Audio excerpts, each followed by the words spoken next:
Oh, shit.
Mm.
Hey, Sarah.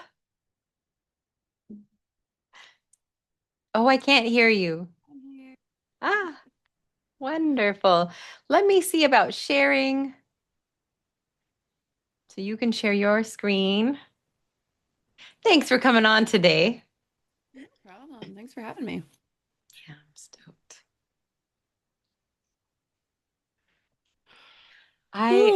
The way I arranged this, you live and you learn. I created all 12 classes with the same link. So you're automatically and uh, Mhm. registered for all 12. The side effect, it's Zoom, and every app has their own little tweaks, right? So if you create an individual class and have 12 links for 12 classes, you can send out more reminder emails and you can change the information. That Ooh. makes sense. Ooh. So this one, all 12, it's all the same information, and everyone's who registers is registered for all 12. So, Nice. hey, look at that. So, Beautiful. do you see just the slide right now, or do you see like presenter view with notes? I do not see any notes. I see Okay, you at the top. perfect. And then you see the slide that says Talent Tactics. Yep. BP, baby. Awesome. I thought I had a webinar version of this class already made, but I didn't. And so I just taught this class at Vision. So I just went through and because it's like a 4 hour class, and I just hit a bunch of slides, and then I had to take the World Pack logo off of everything. And I was like, all right, we're good. That's how it goes, doesn't it? Oh my gosh, I've been on meetings all morning. I literally just threw some makeup on in the last 5 minutes, and here we are. So it's all good. Will I be able to chat with people, or is it more of a If you have, my bandwidth is limited. So okay? I wasn't able to like read the chats and interact. If you they can request like raise hands and unmute. Hey, you know what? Maybe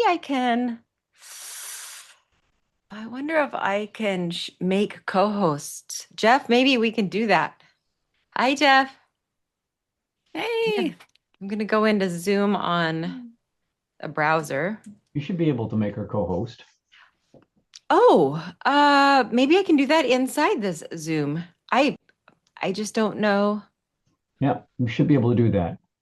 I see under the more, there's a recording. Hmm. Participate. Go to, Sara Fraser, more. Make a co-host. Jeffrey Knott, more. Make a co-host. Did you get the request? Mm. I have co-hosts for 2 now.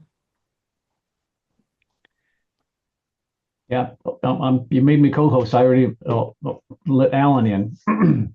Oh, great.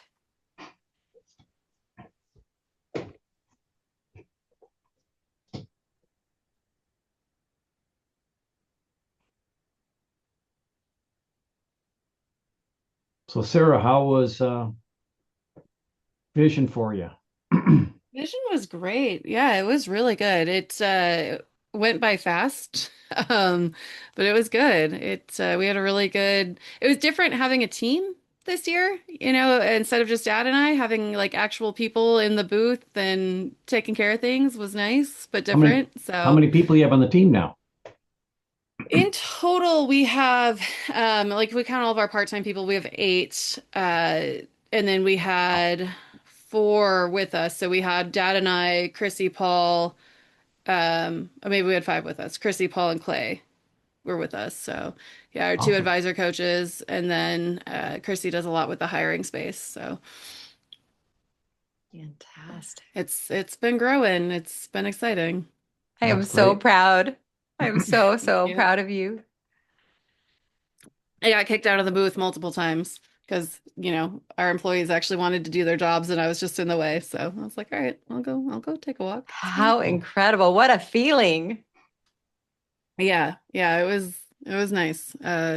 Vision felt weird in the sense though that like I was in bed by 10 o'clock almost every night, and that's not usual for me for Vision. So Mm-hmm. oh, you can kick my fireflies out of here if you want. That doesn't need to be in here.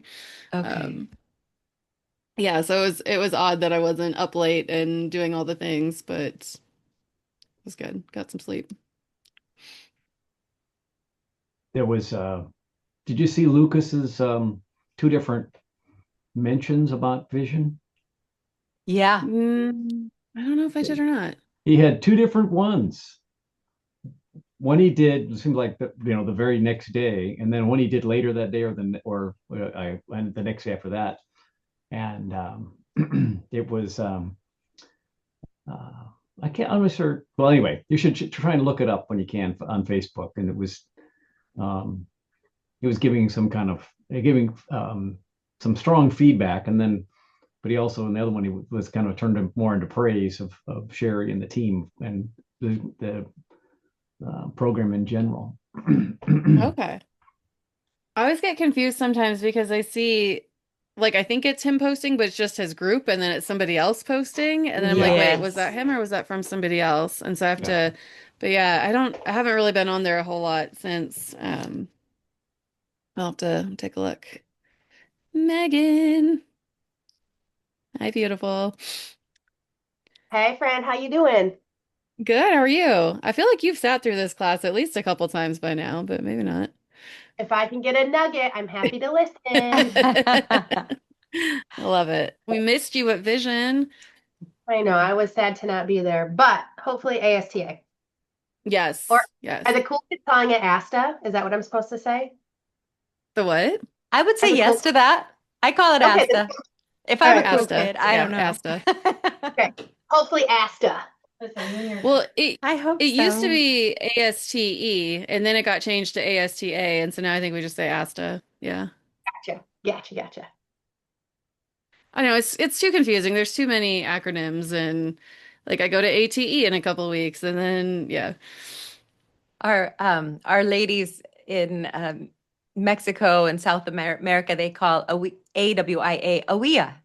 And so Oh now we're yeah. AWIA, and that's who we are. I Isn't like I it. love Aaliyah. it so Oh cute? yeah. Uh, all Well, right. there's so Well, many Akas now. oh You have yes. Moaka, Nowaka, Maka, Flocka, like so many. That just Absolutely. reminds me of like Gizmo. Was it Gizmo that was like a waka waka waka? Did you guys watch the Muppet? I did. Okay, that's what's in my head. That was awesome. Amazing. Oh, hey, it's 11 o'clock here. Should we get All right, started? do it. All right. Well, thank you for coming today. If you've ever hired someone and thought, boy, I hope this works out, you are in the right place today. If we haven't met before, I'm Birdie with Bird's iSocial, and I spend my time working with independent automotive repair shops who care deeply about their businesses, their customers, and the people that they work with alongside every single day. And if you do run a shop, you already know something really important. Cars are complicated, but people, they're even more complicated. Hiring the right person can feel like one of the biggest risks you can take in your business. And when you get it right, it all changes for you. The energy in your shop, your culture, and the way the workflow changes. And that is why I am so excited that you chose to spend this time here with us today. Sara Fraser with Auto Ignite Management is someone who understands this in a very real and practical way. Today, she's sharing Talant Tactics, a class focused on how to hire with more clarity, more confident, and better results. So take a breath, settle in, and get ready to learn something that could genuinely change the way you build your team. Sara, I'm glad you're here. Please take it away. What an introduction, Birdie. I hope I can live up to that beautifully written intro. My goodness. Thank you guys for joining us today. I'm Sara Fraser. I'm the Vice President of Auto Ignite Management. Part of what we do at Auto Ignite Management is we help shops find technicians and service advisors. So I am interviewing all day long, every day. We have learned a lot through our interview process. I'm getting to the point where I think I'm going to write an entire book of things you should never say on an interview, but that's a whole topic for another day. Hopefully, I can help you guys out with some tips and tricks and just best practices to help in your hiring process moving forward.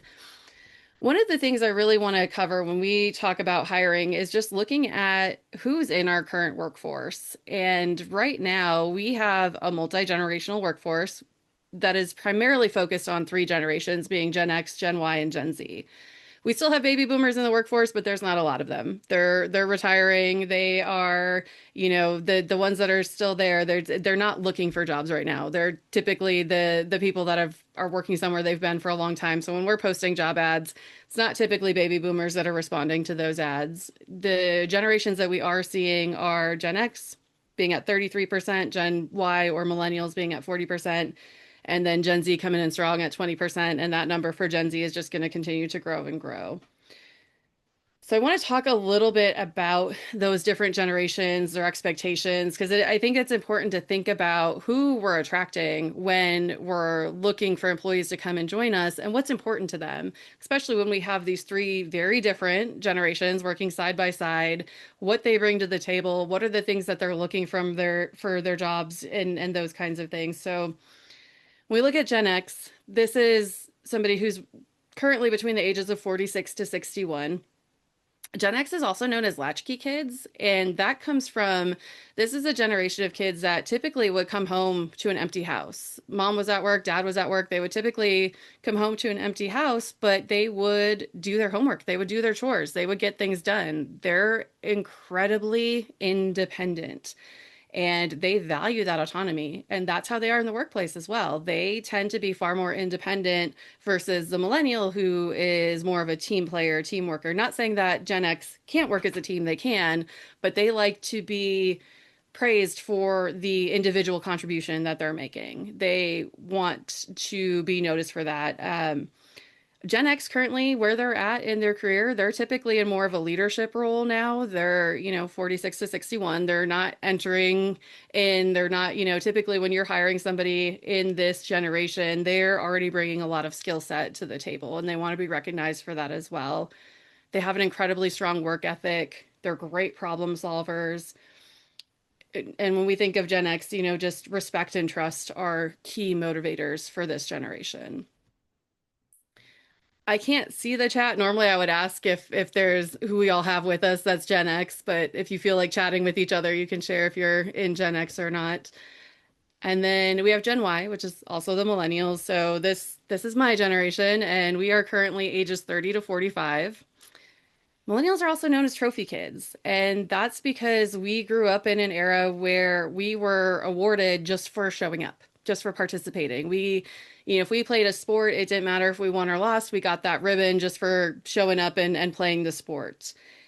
That trophy kid thing has tended to get my generation to be looked at as entitled. If you're a millennial in here, if you've ever been called entitled, you probably can relate to this. But really, what I think this relates to in millennials in the workforce is we just want to be thanked. We want to be recognized. To me, my gold star at the end of the day, my participation trophy in the workforce doesn't have to be a physical gift or a physical thing. It's just a appreciation. Thank you for being here. Thank you for doing what you do. And that's something that when I talk to my dad, who's a baby boomer, he'll tell you, nobody had to thank me for going to work. I just showed up, I did my job, and I went home. You didn't have to thank me. Well, it's different. Our expectations of employees today are different. And so when we're hiring, that is something to really keep in mind and to notice. And a lot of that has to do with retention as well. If we're going to hire a millennial employee, to remember, hey, I need to let this person know that they matter, what they're doing matters, and that I appreciate them. Millennials are also known as job hoppers. I'm sure if you've been hiring for a bit, you've seen some applications and resumes come through that have a laundry list of jobs on them. The average millennial will have at least 10 different jobs in 3 different careers in their working lifetime. I'm a statistic of that. Previously to entering the automotive industry, I had a bunch of different jobs. A lot of it was because I moved, some of it was the job just wasn't right for me. And when we look at that resume that has all of those jobs, I've noticed with shop owners, the instinct is to go, well, that person's a job hopper. They're not going to stay here. I'm not even going to talk to them. I have interviewed employees, candidates for shops that have had phenomenal interviews that we have highly recommended to a shop and had a shop owner tell me, well, I don't even want to call them based on their resume. They have too many jobs on there. And I'm like, look, there's a story behind all of this, right? And I encourage you, if you see that on a resume, it's still worth a conversation. Maybe they were moving. Maybe they just hadn't found the right home yet. Also, this generation tends to be far less tolerant. They're not going to stick in an environment that's not serving them. I quit a job because of the way one of my coworkers was being treated. It had nothing to do with me. I was treated well. I enjoyed the work I did, but I, overheard something really inappropriate said from my boss to my coworker, and I quit the next day. I wasn't going to work for that person. It wasn't going to happen. So just something to think about when you see that, when you see all of that at least it's open to having a conversation and finding out why they have so many different jobs or what the story is and what is it that they're really looking for from their next job. And do we fit that? Do we fit the description of what they're looking for their next job? And if we don't, well, let's not just be another notch on their resume list, right? Let's move on so they can find the place that is. Millennials are also really adaptable and open to change. They grew up in an era where things were constantly changing. This is the generation that still remembers card catalogs in the library and encyclopedias, but then also learned the internet as it was coming out. So, where we have Gen Z who only knows technology and the internet, you have millennials who were kind of in it as things were constantly changing. So, with that being said, they're the employees that are really quick to change and are okay with that. They're very creative, innovative, strong communicators, and they're incredibly resourceful as well. So, a couple things about millennials to think about in the hiring space. And then we have Gen Z. Gen Z is currently ages 14 to 29. They are very entrepreneurial. A lot of them want to own their own businesses someday. They have very high expectations of themselves. They are very fluent in technology. They're also incredibly educated.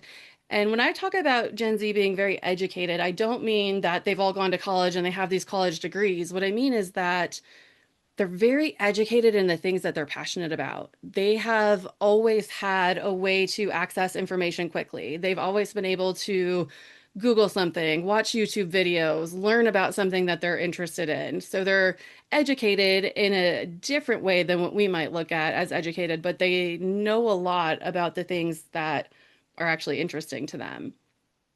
They are wonderful digital communicators. When I first started teaching classes on Gen Z and I would talk about how they were great communicators, people would look at me like I was crazy. What do you mean? They don't talk to anybody. They sit there and they stare at their phones. They don't go outside. They don't touch grass. They don't know how to communicate. They do know how to communicate, but they do it in a different way than what we're used to. If they're online playing video games, they're communicating with people from all over while they're doing that. They're digitally communicating all the time. It's just not what we think of necessarily as communication. They're very fast-paced problem solvers, and they are continuous learners. Gen Z really wants to keep learning. So when I was talking about Gen X coming in, they're bringing a skill set. They're not entry level. When we look at Gen Z now, we're on the flip side of that. This is somebody who's coming in looking for a mentorship, looking for continuing education, looking for a shop that's going to send them to training and continue to grow them into amazing technician, advisor, whatever that role might be. So I have a couple of key phrases that I think about when I'm thinking about what these three different generations are looking for. And for Gen X, that's respect me, trust me, right? I have put in my time. I know how to do what I know how to do. Trust me, and I want respect for what I bring to the table. For millennials, it's inspire me and include me.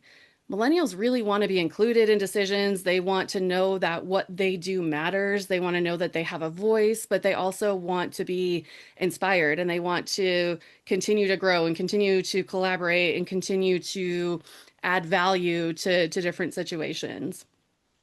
And then when I look at Gen Z, it's challenge me, but support me.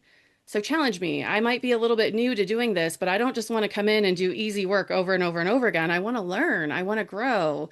Challenge me, put me in challenging situations, but then also support me when I fail in that because that's part of growth is failure. And so if we're going to bring on somebody who's entry level and give them that training, but to also be there to support them through that if there happens to be failure along the way in learning.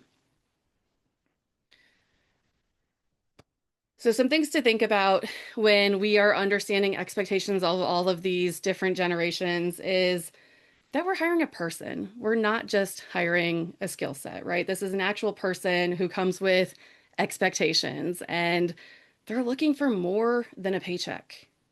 Every single interview we do, one of the questions we ask is in your next job, what are the three most important things that you're looking for? Very rarely is pay one of those things. And if it is, it's never the first. It is almost always a good environment, good leadership, good communication, growth opportunities, things like that. So that's what employees today are looking for. Yes, pay is important and yes, that matters, but really they're looking for that atmosphere that's going to support them and that they're going to thrive in. So shops that can understand that and adapt that and be able to show that in our job ads are going to start to attract the best candidates. These were the top job expectations in 2025.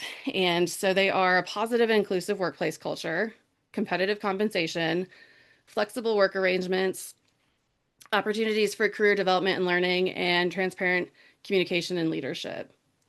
People want to work somewhere that they feel respected and supportive. And I think we see that through this. It's yes, pay is on there, but there's so much more that they're looking for. And it really is that culture, that environment, the communication, and all of those other things that tie into that. Before I move on, I know I Sarah, can't see the chat, but I think you guys can turn on your mics if you want. Any you can questions also raise on hands. the generations? I'll go back to that last slide. I want to ask you a quick Yeah, question. absolutely. When they talk about flexible work arrangements, so I know a lot of my clients have some issues with employees all of a sudden say, well, I want to take every other Friday off. Hmm. We're a 5 day week, 5 days a work week. Why just every other Friday? And it's just kind of challenging. So how do you set those expectations? You talk to all these people? What are they telling you as far as what they want to work? Yeah, so for sure, weekends is a thing that nobody wants to work anymore. No weekends. I will say, as far as the shops that we work with that are 4 day work weeks, we do get far more interest in those shops than we do shops that are 5 day work weeks. But as you know, just being transparent on your job ad about what the days, what the hours are, and especially what the hours are for that position. Because if your shop is open 10 hours, but your technicians only work this 8 hour chunk to make sure that's defined. So they're not looking at that going, oh my gosh, you work 10 hours a day, 5 days a week. I don't want to do that, you know? Or is it a possibility to have that they leave early on a Friday or they have every other Friday off? Is there some way we can accommodate that? Uh, Maybe it's they need to come in a half an hour late and stay a half an hour longer because of a childcare drop off situation. We've seen shops work through that as well. So I know a lot of this isn't just for our industry, these expectations. This is overall, and a lot of that ties into people wanting to work from home now, being that flexible arrangement, that hybrid kind of arrangement, which does not work for a technician, obviously. So it's kind of hard to see that in our space. But the 4 day work weeks, we had a shop that we hired for, and they have PTO, but then on top of their PTO, every employee gets an extra paid day off per month that they select at the very beginning of the year.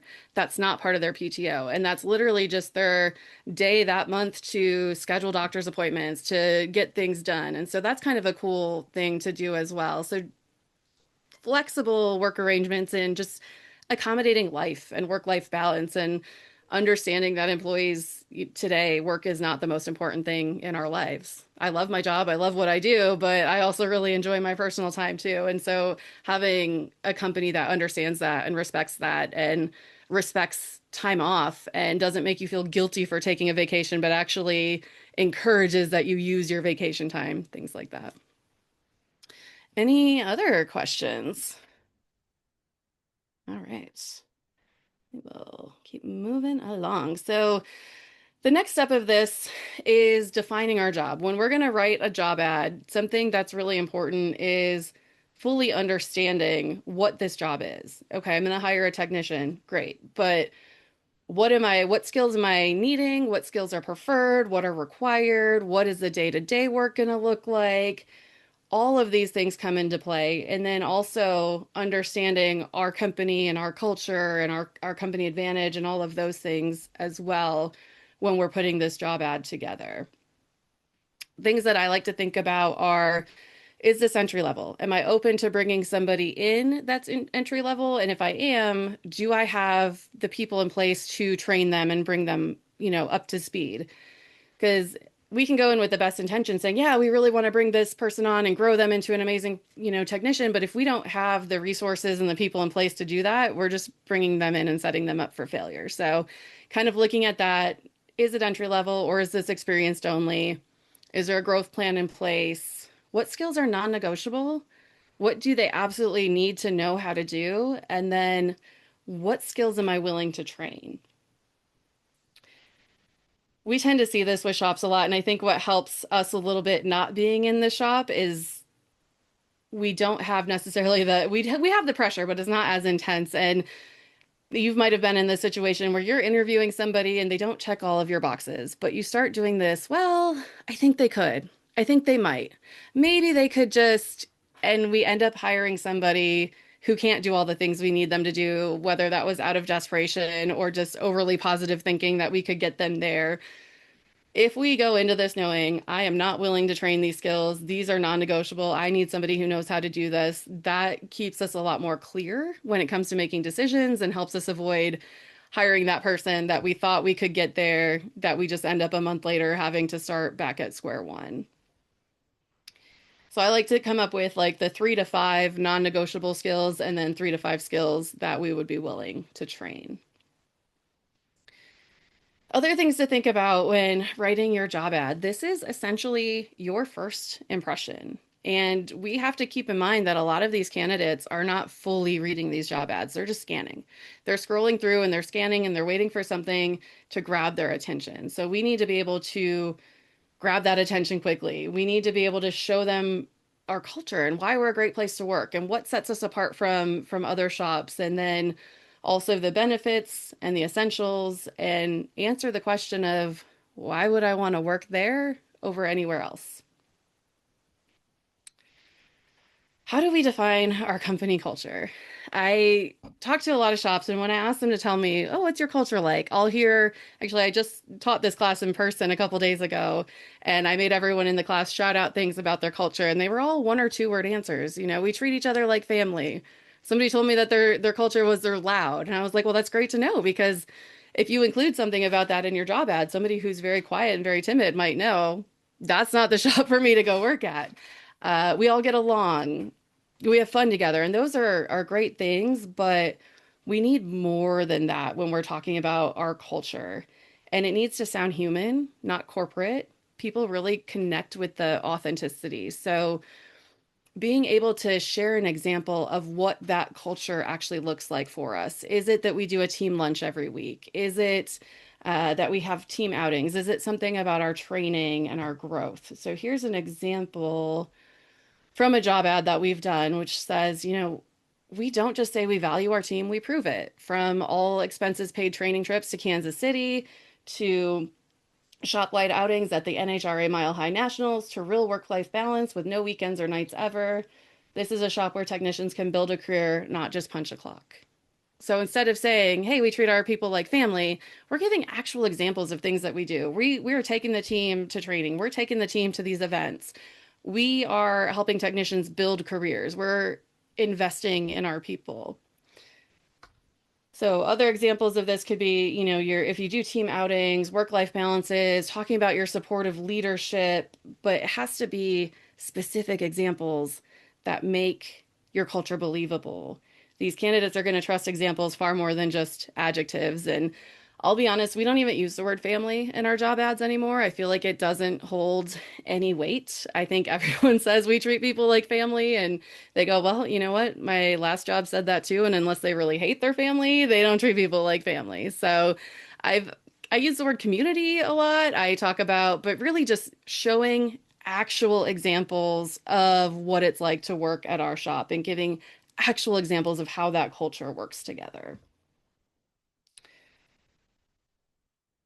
And then the next thing you want to think about is your company advantage. So what sets you apart? Why does somebody want to work for you over your competitor?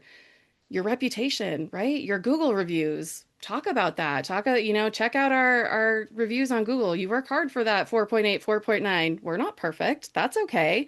But share that information.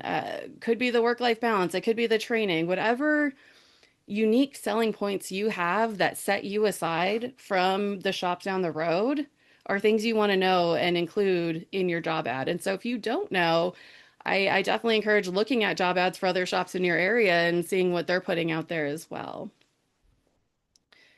Here's an example from a job ad that we had posted, and it says, if you're an experienced tech who wants steady hours, great people, and zero flat rate stress, keep reading. So that first line already is kind of hooking you in. We don't have flat rate. We have study hours. Okay, now I'm curious. Let's read a little bit more about this.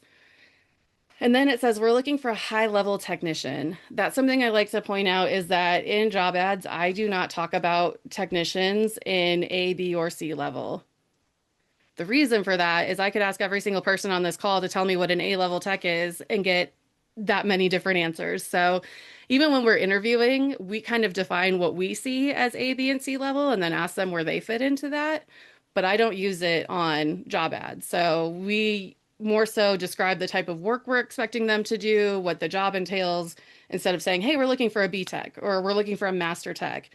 Because there's a lot of, other shops that will use master tech terminology that doesn't fit into what we consider to be a master tech. Coming from a quick lube shop as a master tech to going into a different shop as a master tech, two very different things. And then we go on to, list our pay and the work schedule, the benefits, paid training, and then we talk a little bit about the new building, equipment upgrades, digital inspections, talking about the software that we offer, the updated tools, all that technology stuff. That's going to appeal to Gen Z, right? Ooh, they use all this updated stuff. I'm interested in that. The no nights, no weekends. Millennials are like, yeah, absolutely love that. So there's a way to attract all of those different generations, but in the same job ad. After this, we get into, what you're going to work on day to day, what we're looking for, and then we end with a little bit more culture on why our role is different. So when I post job ads, typically at the very top in bold, I will have the position, the location, the pay range, and the hours, because those are the things that people are looking for the most. And then my first intro paragraph into the job ad is all focused on the culture, focused on what we do and how we do it. And then towards the bottom is where I'm going to put the things that I'm looking for, our requirements, those kinds of things. And then I'm going to end it with culture and with an invitation that, I love this one. When you have a family emergency or need flexibility, we figure it out. We don't burn people out, we build them up. And if you've ever worked in a shop where you felt like a number, you're going to feel the difference here immediately. Now, that being said, if you're going to post something like this, you need to be the shop that is flexible when there's a family emergency. So this has to be realistic and it has to be transparent. It can't sound too good to be true. So I really encourage you to kind of take a step back and observe your shop and really find out what the culture is like. Ask your current employees, why do they like working there? What do they love about working at your shop versus a different shop that they used to work at? And how can you incorporate those things into your job ads?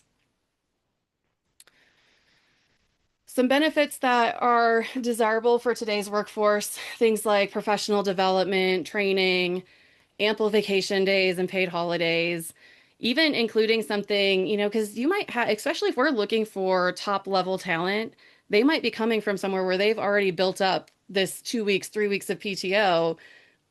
Why am I going to go change to a job where now I'm going to have no PTO for a whole year? So including something like, hey, if you're worried about losing benefits you've already acquired, let's have a conversation. You're not necessarily saying, hey, I'm going to honor the vacation time you have, but it's at least let's have a conversation. I'm open to it because you don't want to open yourself up to a can of worms if someone's like, well, I have unlimited PTO and now you're trying to match that. But at least, and a lot of these vacations are planned out a year in advance. So how can we accommodate that? Can we give them that week of vacation ahead of time, knowing that they already have this thing planned? Retirement plans, financial education resources, commuter assistance. That's something we've learned a lot is depending on the area you're in, something that people are really looking for, and parental leave policies, childcare assistance, things like that. I mean, really, when you think about it, the benefits that we are providing communicate how much we invest in our people, and different employees value different benefits as well. So being able to understand what they're looking for and is there a way that we can provide the things that they need. We had a gal who we interviewed for an advisor role, and through talking to her, we found out that she had this 3-year-old daughter, right? We can't ask questions about kids. We don't ask if people have kids, but she shared that with us. And just through having conversation with her, we ended up learning that prior to having this little girl, she had miscarried 7 times. And this little girl was just her whole world. And when we talked with the shop about putting an offer together for her, part of her job offer was that so much money a month got put into a college fund for her daughter. That's retention, right? That's a benefit that somebody that's human that says, we understand and we really care about you and those kinds of things. So being able to really get to know people and find out what it is that they're looking for, that's going to make that difference. So Gen X is looking for security, respect, independence. Millennials want that purpose, innovation, work-life balance. And Gen Z wants some flexibility, impact, and that continued learning. Another benefit that's really attractive to Gen Z would be things like a tool allowance. They're still new at this, they're still building that up. So that might not be something that Gen X is looking for. They've already got all the tools they could possibly need, but Gen Z might be very interested in that. So a good job ad is going to mix in values and speak to all three of these generations that we have working together today. Beyond that, we have to have our essentials in a job ad. And I feel silly even having this slide on here, but you'd be amazed how many times I look at job ads that are missing something from here. And so having your days and your hours, what the hours of that position are, if there's a lunch break and what that is. Are you closed for lunch? Is it an hour? What does that look like? A realistic pay range, not a 50,000 to 100,000 a year pay range. That you might as well not even put a pay range there. That's such a big range, but having a realistic pay range, having all of your benefits listed, the location, so having all of your And essentials. another thing about some of these requirements for ad postings in different states, they have different regulations. Yes, that is true. So Yep. So check there with are your local definitely municipality. especially around PTO and things like that and how it's accrued and all of that. So make sure you look at what is required in your state. And now I'm even seeing that there's certain states that if you use AI to help make your decisions in hiring, you have to be transparent about that in your job ad too. So let's keep up to date on, and I don't get into a lot of that in our classes just because it is different for every state, but make sure you know what you can and can't do. And same with interviewing, know the questions you can and can't ask because those vary by state as well. So, attracting the right candidate, like I said, they're scanning, they're not reading every ad. So, having a strong open, whether that's that you have a 4-day work week or that you're not flat rate, whatever it is that, if you ask your current employees what they like best about working for you, that should be in your strong open of your job ad. And it should answer the question of why would somebody choose you over your competitor? Here's a couple of common mistakes we see in job ads, and one of them is being too generic. We're hiring an experienced technician. We offer competitive pay and benefits. Well, it doesn't tell me anything about what the technician's going to do. You don't really tell me about the pay and benefits other than that they're competitive. That really doesn't mean anything. It's far too vague. So, anywhere we can add detail, add information, add transparency, that's what we want to do. A better example would be, hey, join our 5-bay European specialty shop with a dedicated diagnostic technician and a heated and cooled workspace. We're giving some actual information about the shop and giving details that can help candidates immediately understand what the environment is like. Another common mistake we see is listing unrealistic or excessive qualifications, which I like to call dequalifiers. So when we say, you must have all these years of experience, all these certifications, this, that, and the other thing, people are disqualifying themselves right away. Even if it's must have 5 years of experience, you could have a really great candidate who only has 4 years of experience and doesn't apply because of that.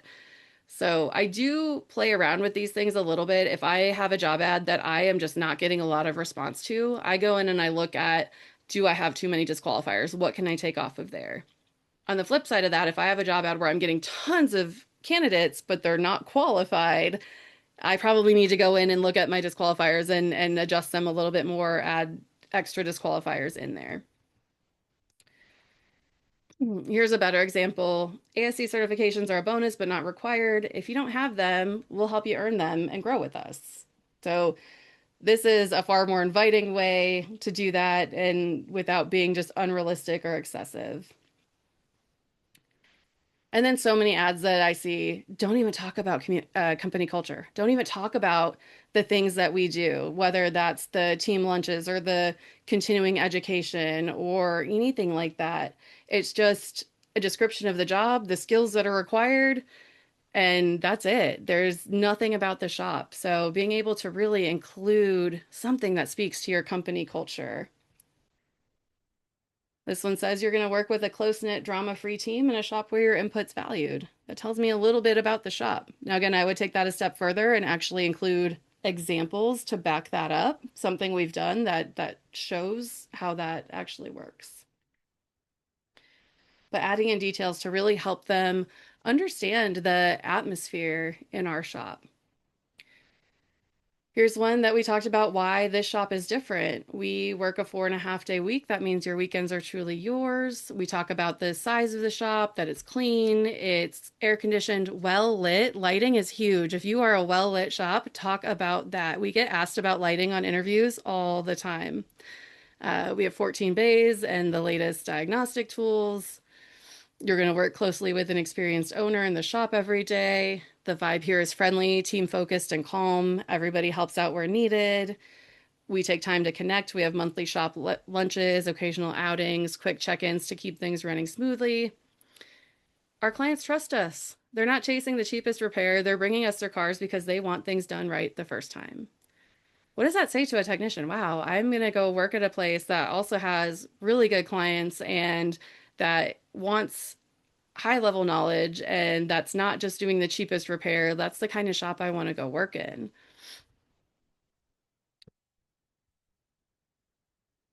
We offer a stable, positive workplace where your work is valued and your input matters. If you're tired of high turnover shops, inconsistent leadership, or feeling like your skills are going to waste, come see what it's like to work in a place that respects the craft and the people behind it. So, kind of speaking to the language, thinking, putting yourself in the shoes of that employee that you want to hire. What are they looking for? And how do we get that across in the ads that we are putting out there? Can you go back Any one, Sarah? questions? Yeah, go ahead. No, can you just go back one slide? Oh, go back. Yes, I can. And also, if you guys want copies of these slides, you can shoot me an email and I'm more than happy to send them to you as well.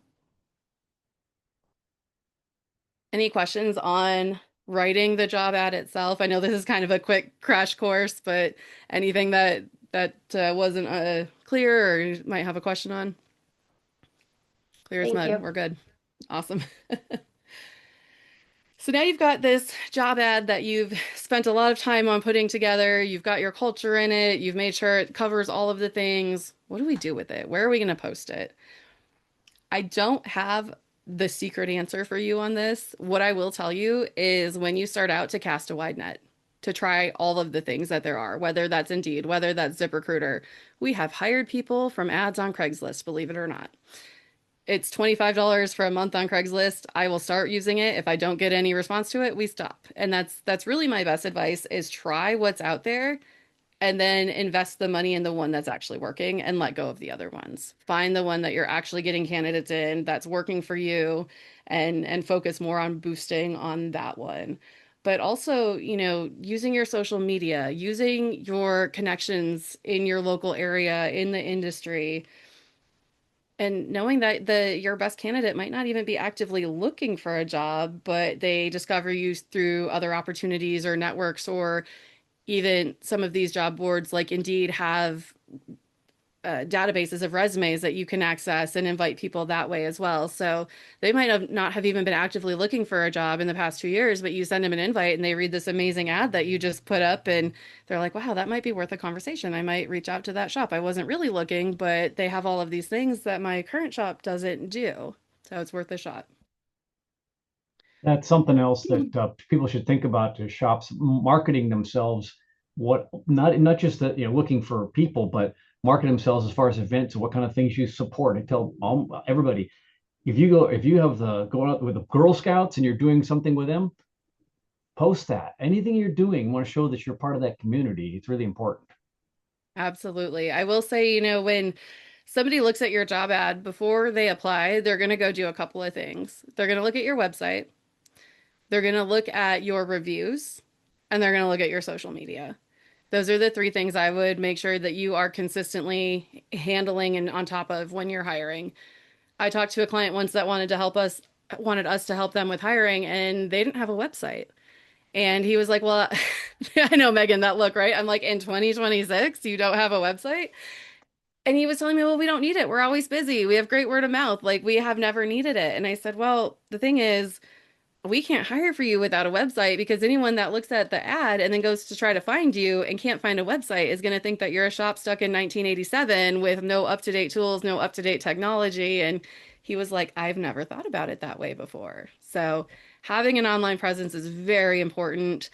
The way you respond to your reviews is incredibly important. And I won't get on my soapbox too much about this, but I will say when you are responding to a review, don't think about the person who left it. Only think about your future customers and your future employees because that's who's reading how you're responding to it.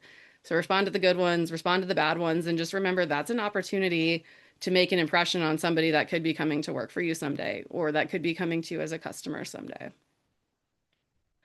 Awesome.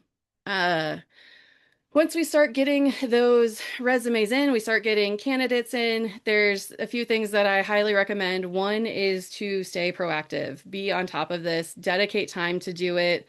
If you get a resume in on Monday and you don't reach out to them until Friday, there's a good possibility they've already moved on. They've already found another opportunity. So it's really, really important to respond to these within like 24 to 48 hours at most. So if you're actively hiring, set aside an hour each day to do that, to go through your resumes and make sure you're responding to people. We create tiers when we're going through candidates. So we have the yes, we want to talk to them, the maybe tier, and then the absolute not, or the just no. But when we do that, we create very detailed notes on why we put them in what category. So if I get 20 applicants and 5 of them are a yes, 3 of them are a maybe, and the rest of them are no's, and now I invite my 5 yeses to interview, but only one makes an interview appointment and it wasn't great. Now I have to go look at my yes or my maybes and my no's. But instead of wanting to reread all of those resumes, I can just look at my notes. Okay, why did they end up in the maybe pile? Was it just because I liked the other 5 more? Was there a reason for that? And why did these people go into the no pile? So you're not doing the work twice. Create notes on why you're putting people in those different tiers. And now it's time for the fun part, the interviewing part, which the thing about interviewing is if you don't do it often, it's going to feel uncomfortable. So I highly recommend to either always be interviewing or to do role playing with somebody that you're comfortable with and just get the questions out of your mouth so that it's not a dress rehearsal the first time that you go to interview somebody. Things that I do before an interview is I review the person's resume and I prepare any questions specific to them, specific to their resume, whether it's something to do with gaps in employment or previous job or skills or anything that they have listed on there that I want to ask a little bit more information about. I prepare those questions ahead of time. Plan your logistics in your environment. I highly recommend doing a preliminary phone interview first for every candidate. 15 to 20-minute phone interview can save you a lot of time versus having 10 people come in for 45-minute interviews and 5 minutes into this in-person interview, you already know they're not the person for you. Do a phone interview first, save you a lot of time. Also review your company information before an interview. I don't expect that you know all of the details about your health insurance plans or your PTO plans, but review it or have it somewhere easily accessible so if somebody has questions about certain things, you have a way to get that information for them. So for our preliminary interview, we like to make it easy. So it's just a quick and easy phone interview, short and sweet. We get our non-negotiable questions out first. So if you have a non-negotiable, like must have a driver's license, that's something we're going to ask in the first couple of minutes. Even though it's in my job ad that you must have a driver's license, you'd be amazed how many people apply who don't. So it's something we're going to talk about first. And this interview is really just about getting to know that person. So we don't get a lot into their skill set on our first interview. Honestly, we're just trying to find out their character, what drives them, what motivates them, why they're looking for a new job, why they're leaving their current job, what they're looking for in their next job, those kinds of things. Really, this first interview for us is more about culture fit than anything else. And I'm going to give you guys a couple examples of questions that we ask on these interviews also. But I do want to talk about keeping notes when you're on these interviews. If you can, use technology to have something transcribing interviews, but of course, make sure you get the permission of the person that you're interviewing if you're going to do that. We use things like Fireflies on our virtual interviews and things so we have an actual transcript to go back on. If you're on the phone and you're in person and you're taking notes, just make sure that you are able to stay focused in the conversation while you are taking notes. So whether that means that you need to use keywords or abbreviations or bullet points, anything like that. But then once you're done with the interview, you have to go back and review and revise and add the guts into those notes right away. Because if you don't, and you have 4 interviews, they're all going to blur together. And the next day you're going to be like, was it that person who said that or the other person? And so, really staying on top of keeping your notes and then going back and reviewing and adding into it after the interview is over. So, a lot of the interview questions that we ask on our preliminary interview, we typically start out with, are you familiar with the shop? What do you know about the shop? What's the commute like for you? Where are you currently employed? How long have you worked there? Why are you looking to leave? We ask about their interests. What do you like to do for fun? Any hobbies or interests outside of the automotive industry? I had to add that because 95% of technicians that I interview, when I ask them what they like to do for fun outside of work, it's work on cars, which is amazing. How cool is it that we work in an industry that we love what we do so much, we do it in our free time? But I want to find out, what they actually enjoy, what's fun for them, what kind of hobbies they have. Why do they think they're going to be successful in this position? Why did they apply for this position? I asked them what got them interested in the first place. What made you want to be a technician in the first place? How'd you end up here? What got you into being a service advisor? Find out a little story. Maybe it's their parents owned a shop or their uncle was a technician or they just always like to take their toys apart and put them back together. But you find out what got them here. We ask about certifications, do you have any ASE certifications? And if they don't, we ask if that's something they're interested in getting. And for us, it's just trying to find out their view on training and education and if is that something that they're interested in. We ask what areas would you like more training in? Funny story, we asked this to a gentleman and he told us, well, I don't like to fly, so it would have to be somewhere close to home. And so now we're like, what subjects would you like to learn more about? What specifically would you like to learn more about? But asking them if there's any areas they'd want some more training in, what the best job they ever had was and why, what the worst job they ever had was and why. My favorite question to ask is, if I were to meet your best friend, what would they tell me they like most about you? And then my follow-up question to that is, what would they tell me they like least about you? When you're looking for this next job, what are the 3 most important things that you're looking for? Why will your current job not want you to leave? Or what will they miss most when you're no longer working for them? If you could change anything at your current job, what would you change? And then after I get that answer, I followed that up with a how would you go about changing that? And then as far as asking people if they're punctual, I don't ask people if they are ever late for work. I say, the last time you were late, why were you late? And if they have to think really hard about it to come up with a story, then I know, okay, this person's probably not late very often. Or maybe I'll get a story about traffic or this or that, but we kind of get some information out of that. We also ask, with technicians, we give them a rate yourself on a scale of 1 to 10 in diagnostics and in electrical. For advisors, we throw a little price shopping scenario at them and see how they handle that as well.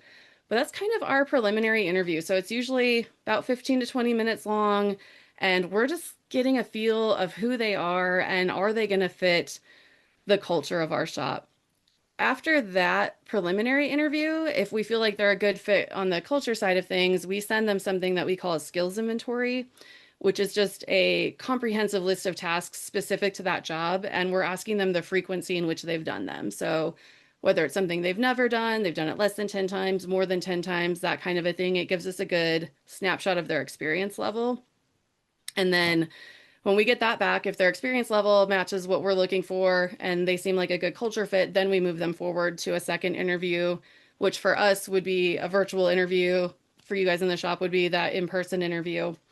I don't have a list of questions for you for the second interview just because they're always different for us. We cater those questions based on what we learned in the first interview and based off of information we get on that skills inventory. So if I find out somebody doesn't have a lot of experience in electrical, we're not going to give them a scenario on an advanced electrical diag. So we come up Sarah, with a lot of scenario-based questions. Yep. couple things. First of all, I want to mention, as a coach, I offer all my clients, if you want to hire somebody, let me do that secondary interview if they look like they might be a good candidate. And I spend 15 minutes, maybe 30 minutes. And it's interesting. People will tell me things that they wouldn't tell the owner. Hmm. But which and I also ask mindset questions and oddball stuff just to see how they think and answer those. And it's really interesting telltale when you do that. So if you have a Yep. coach or somebody else, maybe another business person that can be your secondary, that's a great way to get some inside information. There's another one here that Megan actually asked about. She says here that there's a ton of techs at dealerships that are going to rely heavily on overtime flat rate. Do you have any good wording on helping them understand hourly pay and being a part of a team? It's a little bit different for each shop. Usually, the shops that we work with, I'm trying to think how we phrase this. We have shops that do basically hourly pay, and then they get an incentive based on production on top of that. So we like to say, if you were to say, I want to get paid hourly, and you were to come in and say, I want to make $25 an hour, yet you're a great tech and your production's way up and you're, doing amazing, how do you make more than that hourly? Well, you don't. And when you're on flat rate, you have that risk of, we believe that employees should be paid whether there's work to do or not. And that's why we have an hourly portion of this, because whether the work is here or not, you're here, you should be paid to be here. So when you have a hybrid plan, you get the best of both worlds. You get that hourly pay, but then you're also being rewarded for your production and you have that incentive on top of that as well. But we do hire for shops with all different pay plans. So it's kind of for us, it's just learning the nuances of that and how to explain that to them. Is that helpful? Awesome. Awesome. So yeah, and then to Jeff's point, we do highly recommend having a second person do one of those interviews so we do two interviews before we send somebody to the shop, and then the shop does a third interview. Our interviews are rarely ever done by the same person. We always want to have a different perspective on the candidates that we're sending over. We have a shop that will do their interview one-on-one with the shop owner, and then on Friday they do team lunches. So they'll bring that candidate in for lunch and have the entire team get to meet them as well. So highly encourage having that second opinion. And as well, our Bill, who does business coaching for us, does the same thing. He'll do interviews for his clients if they want him to. So there's a lot of resources there as well. Something about interviewing is you have to listen and let that person talk. When I worked at a shop, I worked for a used car dealership and service center, and my boss was a used car salesman. And so somebody would come in for an interview and it was him just selling the job, right? Which is great. You want to talk about all the amazing things that we do, but he didn't learn anything about the person. He didn't ask a lot of questions. He just kind of put on his show and talked about all the amazing things we do and didn't get to learn anything. So really, this is a time to work on being an active listener. Listening is a skill. It is something we have to practice. I will be honest, I am not a great listener. And so through interviews, I've really gotten to work on that skill. But when somebody gives you an answer, pause for 2 seconds before you respond. They might give you more of the story. They might not have been finished. So really give them that time to actually share that information with us. Talked a little bit about the second interview already, but that's where we're going to get into scenario-based questions, where we're going to get into skill set questions, behavioral questions, things that are beyond just that cultural fit for us. And so those are the questions that we come up with based off of their skills inventory, based off of things that we learned in that first interview. If something on their skills inventory tells us that they're highly experienced in this one thing, we're going to make sure that we give them a scenario based question around that to verify that they do have that skill. When we're giving these scenario based questions, something we think about is the STAR method, which is learning the situation, what was the context, the task, what was the goal that they were working towards, their actions, what specific steps did they take to get to that end result, and then what was the result and what did they actually learn. And the reason we like to think about this when we're asking them to give us scenarios or examples of a situation is if they skip one of these letters, that cues us in to know that we need to ask a follow-up question to get deeper into that situation and get that information from them. Follow-up questions are a really big part of interviewing. Our interviews are very conversational. They're not an interrogation. It's not just ask question, get answer, ask question, get answer. So being able to get an answer and dig a little bit deeper beyond that. One of the things that I almost always have follow-up questions on is when I ask what the three most important things they're looking for in their next job are, and I'll usually get just three one-word answers like stability, growth, flexibility. Okay, tell me a little bit more about that. When you say stability, what does that mean for you? What does that look like for you? And following up to get a little more information from them. So a few other follow-up questions that you could use depending on the scenario question you're dealing with is what did you learn from that? How did that other person respond? If you could go back now, would you do anything differently? How did that experience shape how you handle things now? How did you decide what to do next in that situation?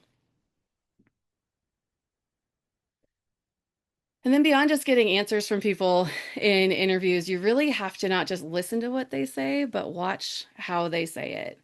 Are they taking ownership? Are they respectful? How are they acting when they're talking about past coworkers or past employers? But really picking up on culture cues here. What's their eye contact like? What is their demeanor like?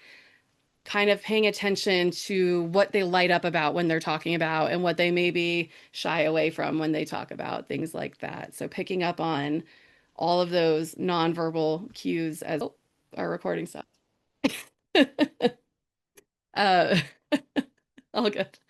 And then also when I'm done with an interview and I go back and I'm reviewing and adding into those notes, I'm adding in things that are also not answers to the questions, right? Like, did they talk really fast? Did they ramble on too much? Kind of the unspoken things as well that I'm going to want to remember in the future when I'm reviewing notes and comparing candidates.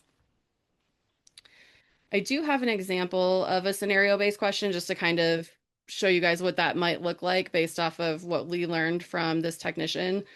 So we gave them an example of a no start on a 2013 Mercedes.